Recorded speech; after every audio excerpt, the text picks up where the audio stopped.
Vamos lá, espessura dos músculos, ó. Eu vejo, por exemplo, ó, a interpretação do professor lá que é doutor foi assim, ó.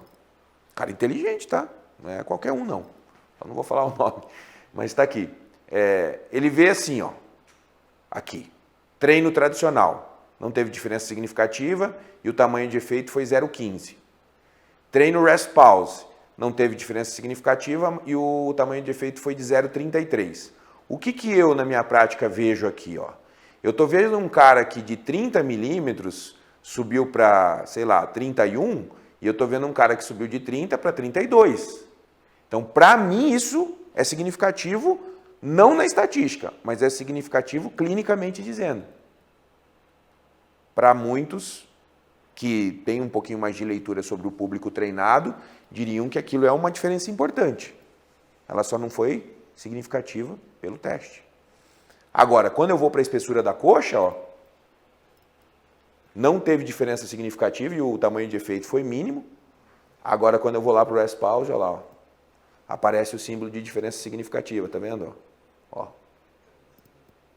Então, quem fez o rest pause no leg hipertrofiou mais a coxa, significativamente. E o tamanho do efeito é brutal, né? Estamos falando de 0,0 nada para 0,47, tá?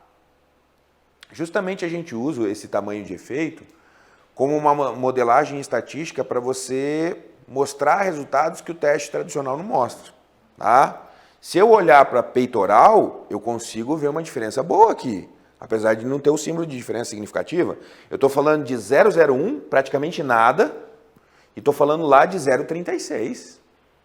Então, para mim, isso é importante. Eu diria que o rest pause foi efetivo não só na coxa, eu diria que ele foi efetivo em todos os grupamentos musculares. Mas a interpretação lá do professor foi o seguinte, com exceção da coxa deu tudo igual, então nem sei se vale a pena fazer o rest pause. E aí ele posta isso em rede social. Deu praticamente só para estatística, mais nada. Exatamente, pragmático. E como que o cara que lê as postagens recebe isso?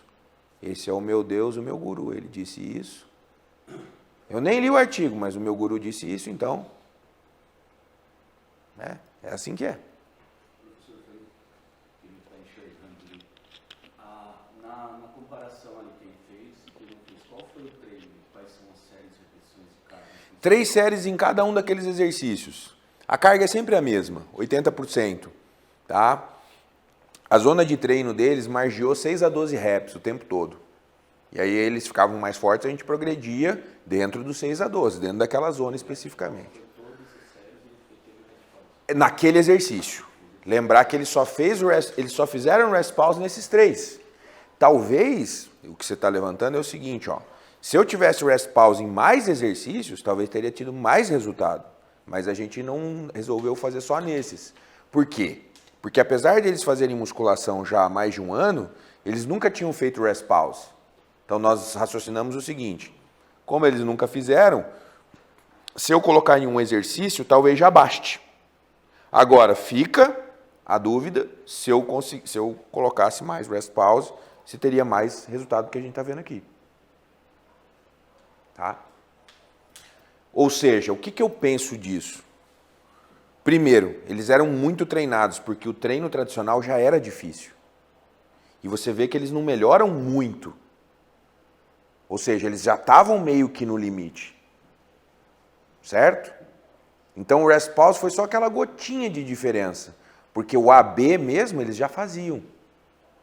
Talvez o que eu vejo que tenha mudado aqui eles não eram muito acostumados a ir no limite em cada série, a gente colocou eles para ir no limite em todas as séries.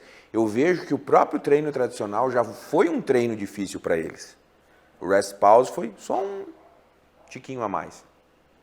Ou seja, fica aquele gostinho de estudar mais isso, né?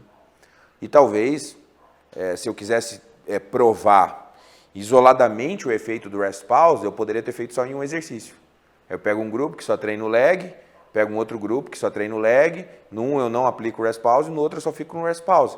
Na verdade, ao fazer um treino mais perto da realidade prática, eu me prejudico em mostrar o resultado daquele método. E é por isso que eu tenho essa forma de interpretar quando eu olho para os resultados. Quando eu estou falando do resultado para vocês, eu estou pensando em tudo isso. Estou falando, eu sei que o outro treino já era difícil, que já era bem volumoso, que já era, né, um treino que já ia gerar um estresse bom. Então o rest pause, se fosse trazer resultado, ia trazer, mas não ia ser essa coisa toda também. Ia ser um pouquinho a mais. É assim que eu vejo hoje, tá? Lembrando que aqui a dieta estava controlada. E tem alguns estudos que os caras avaliam hipertrofia e não controlam dieta, isso já é um problema. Então aqui tinha esse controle do recordatório e tal. Só que vê, pensa comigo. Esses caras, eles não treinaram no nosso laboratório. Eles treinaram em academia. Onde o próprio condutor da pesquisa, que era o meu aluno, ele trabalhava lá. Assim, você tem toda uma limitação, né, cara? Se o aparelho estiver ocupado, ele está ocupado. Por quê? Porque esses caras estão treinando em uma academia normal. Quando a gente faz tudo no laboratório, o horário está reservado só para aquilo. Você não vai ter uma fila, você não vai ter um problema ali do... Aqui foi a realidade mesmo, dentro de uma academia mesmo. A gente só fazia as coletas fora da academia, mas o treino em si era dentro de uma academia normal. Tá? É um desafio, cara. Professor, por que vocês não fizeram lá no laboratório? Porque no laboratório não dava. Não dava, eles não iam para o laboratório treinar. Eles só aceitaram fazer a pesquisa se a gente pudesse fazer o treino onde eles já treinavam. Tem mais essa que eu não tinha falado para vocês ainda. Tudo bem?